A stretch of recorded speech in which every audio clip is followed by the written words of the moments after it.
Est-ce que ça t'est déjà arrivé de te juger, de ressentir une émotion? Du genre, tu ressens de la colère et tu te dis que t'es trop nul de te mettre en colère, que tu devrais pas te mettre en colère, que t'es pas légitime, que t'es une mauvaise personne parce que tu te mets en colère. Ou encore que tu ressens de la tristesse et du coup que tu es nul, que tu es pas assez fort, que tu sais pas assez forte. Ou plein de jugements de ce genre carrément naze.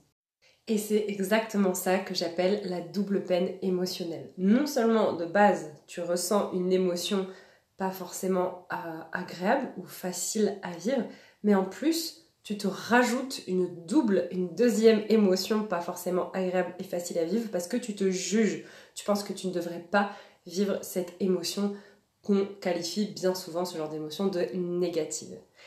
Et c'est vraiment ça, la double peine émotionnelle. Plutôt que te laisser tranquille de ressentir en fait tes émotions, juste parce qu'elles te traversent, sans forcément te dire que ah oui, je ressens ça parce que ça, non, des fois des émotions te traversent et t'as pas besoin de chercher forcément une justification ou à te sentir légitime de ressentir une émotion. Et franchement, même moi, j'ai agi comme ça pendant longtemps, surtout quand j'ai commencé en 2016 à un peu m'intéresser au développement personnel, la spiritualité, tout ça.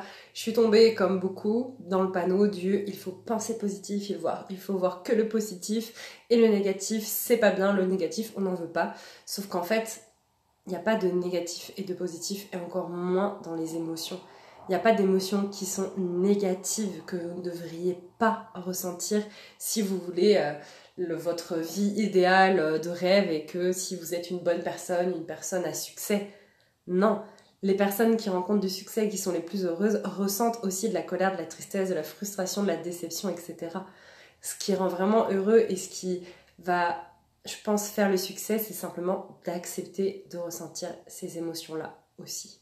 Donc si tu veux te faire accompagner pour apprendre justement à vivre tes émotions avec beaucoup plus de sérénité et de paix, tu peux m'envoyer un message ou regarder mes services.